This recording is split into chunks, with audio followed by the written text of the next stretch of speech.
teman-teman, bertemu lagi di channel Guru BK Konselor. Teman-teman, di video kali ini kita masih membahas tentang instrumen supervisi guru BK.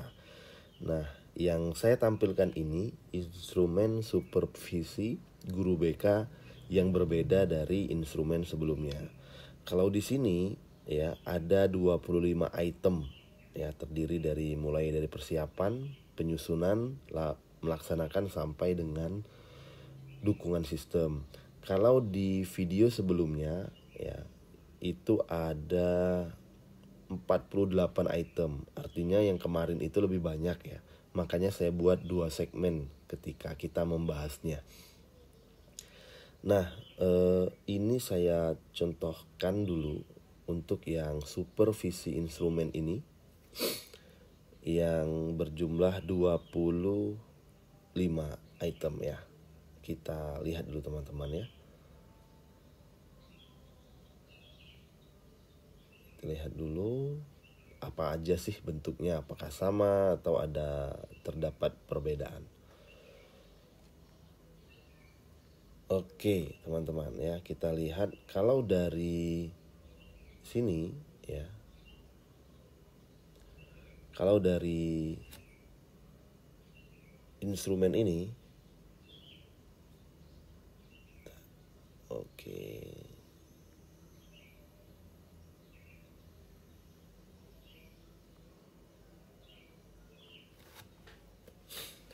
Terdapat nama satuan ya, nama sekolah, kemudian alamat sekolah, nama kita guru BK, jumlah kelas misalnya 10 kelas misalnya. 10 kelas, tugas tambahan buat misalnya piket, wali kelas, guru mata pelajaran lain atau bahkan wakil kepala ya. Sertifikasi sudah atau belum ya, tinggal berikan tanda ya sudah. Nah, kemudian teman-teman di sini bisa kita lihat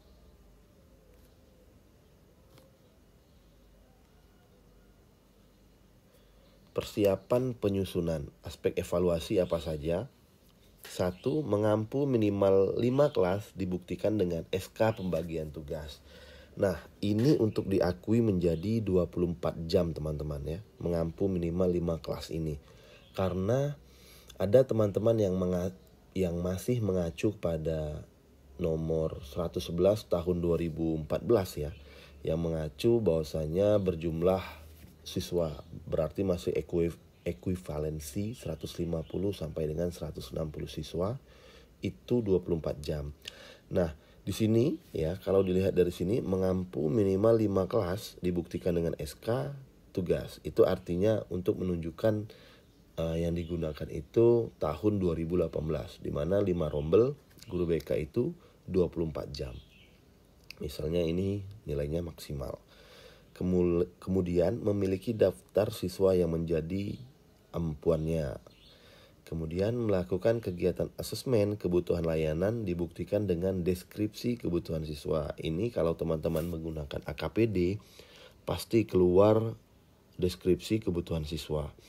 Kemudian menyusun visi misi layanan BK di sekolah sesuai kebutuhan dan mendukung tercapai visi misi.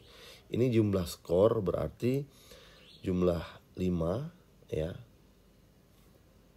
dikali 4 ya, dikali dengan 4 ya, jumlah 4 item, dapatlah sini 20 berarti ya. Nah, kalau dirasa ada catatan berarti dibuatkan saja, misalnya minimal 5 kelas itu tidak sampai, misalnya hanya 4 kelas ya, dibuat catatan. Memiliki daftar siswa yang jadi ampuan, misalnya kelas berapa saja ya. Kemudian penyusunan program di poin B. Di sini bisa teman-teman lihat bahwasanya memang panduan dalam menyusun program BK itu masih mengacu kepada POPBK 2016 ya, yang disahkan oleh kepala sekolah. Kemudian menyusun program semester sesuai dengan POPBK. Kemudian mensosialisasikan program BK kepada seluruh warga.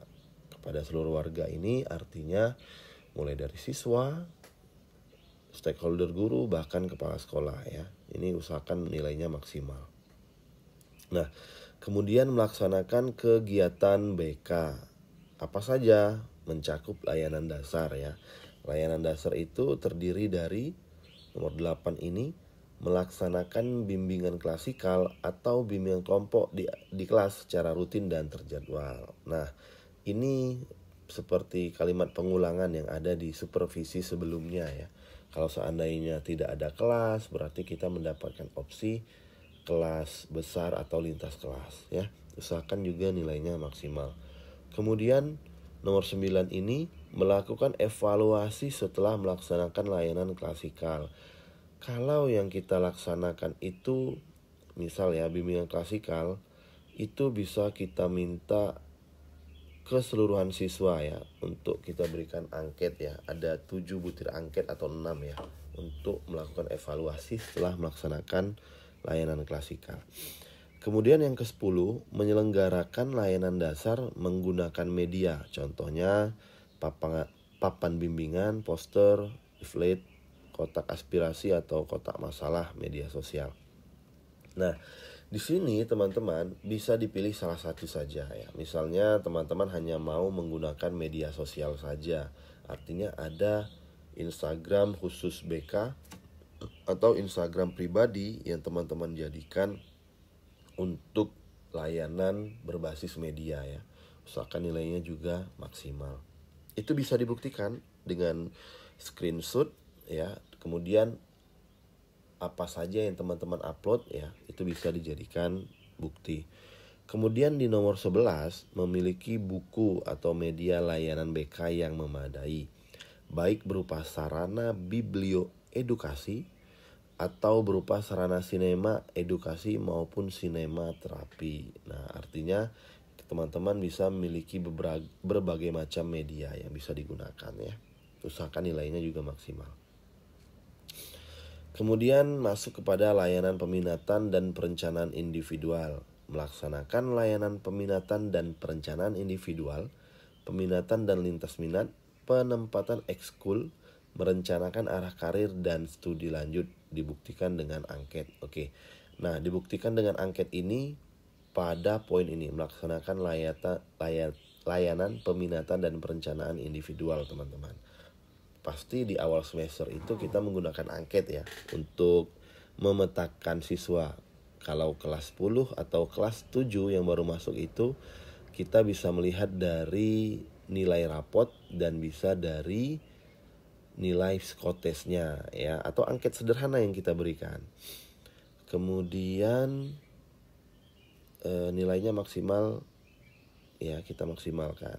Karena kan ketika di awal semester itu kan bukan hanya nilai kan, ada juga penempatan ekskul. Kita melihat jejak ketika dia di sekolah sebelumnya. Kemudian layanan responsif terdiri dari melaksanakan layanan responsif seperti konseling, alih tangan kasus, konsultasi, advokasi, kunjungan rumah, konferensi kasus.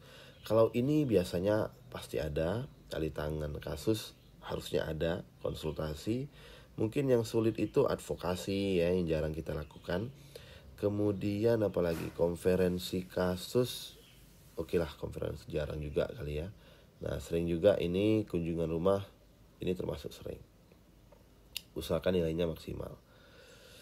Kemudian memiliki bahan atau sumber pendukung layanan BK, memiliki buku atau media layanan BK yang memadai, baik berupa sarana biblioedukasi atau sarana sinema ya. Artinya kita di dalam melaksanakan layanan kita tidak bertumpu kepada apa yang kita pikirkan saja teman-teman, atau ide-ide kita saja, tapi juga memiliki sumber-sumber yang memadai ya, buku-buku referensi ya, entah itu dapat dalam bentuk buku atau e-book itu sendiri. Usahakan nilainya juga maksimal. Kembali kepada dukungan sistem. Nah, kegiatan administrasinya catatan kumulatif ya, data siswa tentu kadang ada perubahan ya. Kadang siswa itu bertambah, kadang juga berkurang. Rekap kehadiran. Nah, boleh juga kita laksanakan di akhir semester ya. Kita rekap dari berbagai macam kelas ya, kelas asuhan kita untuk merekap kehadiran. Data hasil asesmen tes maupun non tes ya. Biasanya yang kita gunakan itu yang ini ya, non tes. usahakan nilainya juga maksimal. Mendokumentasikan kegiatan harian dalam bentuk jurnal ya, foto misalnya kita melaksanakan konseling individu, konseling kelompok atau layanan klasikal. Kita dokumentasikan, kita buat judul dari setiap gambar, itu kita lampirkan. Memiliki catatan anekdot atau catatan kejadian boleh berupa jurnal harian BK ya, atau buku tamu. Itu bisa termasuk dalam catatan kejadian ya, ini usahakan maksimal. Mengadministrasi tamu yang hadir ya, ini biasanya wali kelas yang hadir atau bahkan orang tua siswa. Menyusun laporan di akhir tahun pelajaran. Nah, ini sebenarnya banyak ya bentuk laporannya. Tapi kalau dalam bentuk supervisi seperti ini ya, artinya salah satu saja bisa kita kumpulkan. Kemudian menjalin komunikasi dan bekerja sama dengan pihak-pihak lain. Nah, contohnya apa Pak? Ya, lampirannya itu bisa berupa RPL, misalnya kita bekerja sama dengan pihak lain itu pihak ketiga ataupun bisa dikatakan seperti psikolog. Kita buat RPL-nya, kemudian berita acara ketika kita melaksanakan kerjasama serta fotonya. Insya Allah itu akan langsung kita dapati skor sempurna teman-teman. Kemudian mengikuti kegiatan MGBK, workshop, dan kegiatan ilmiah. Nah, ini kegiatan rutin kita ya kalau MGBK. Tapi tergantung ya dari daerah teman-teman, apakah aktif MGBK-nya atau mati suri ya. Seperti itu. Workshop ya dan kegiatan ilmiah. Kemudian menyusun dan mempublikasikan hasil karya ilmiah. Nah, ini yang kadang terlena kita ya, karena kesibukan sebagai guru. Jadi terkadang kita tidak sempat untuk menulis. Anggaplah nilainya 1 atau 2 ya. Membuat atau menghasilkan produk inovatif guna meningkatkan, ini ada yang di bawah nih teman-teman, maaf ya. Nah, membuat hasil produk inovatif, misalnya teman-teman membuat modul ajar, karya teman-teman sendiri ya, seperti bidang pribadi, sosial belajar karir ya, itu bisa mendapat nilai sempurna seperti itu. Tersedia di ruang BK minimal 8x8 dengan fasilitas di dalamnya. Oke, berarti seperti ada ruang konseling ini ya, sambungannya nih, ruangan konseling. Nanti Excelnya akan saya bagikan teman-teman, jadi teman-teman bisa mengubahnya ya. Oke, hadir dan berada di sekolah sesuai dengan ketentuan dan SK ya, berarti ya rekap kehadiran yang bisa kita minta di staf administrasi. Oke, nah jadi teman-teman untuk keterangan ya ini sangat baik, ada bukti fisik, ada bukti sangat tidak baik ya.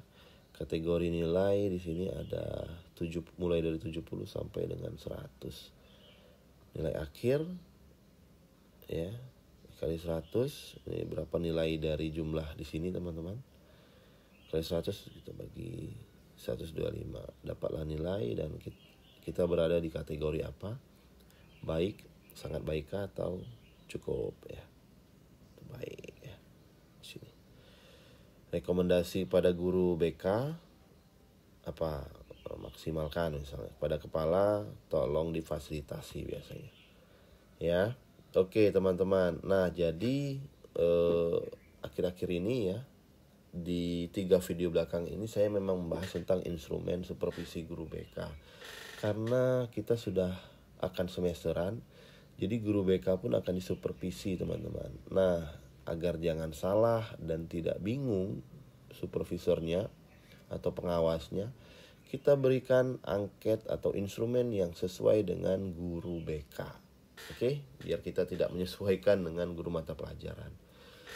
Baiklah teman-teman, semoga bermanfaat ya. Seperti biasa ini akan saya tampilkan untuk teman-teman download di deskripsi videonya.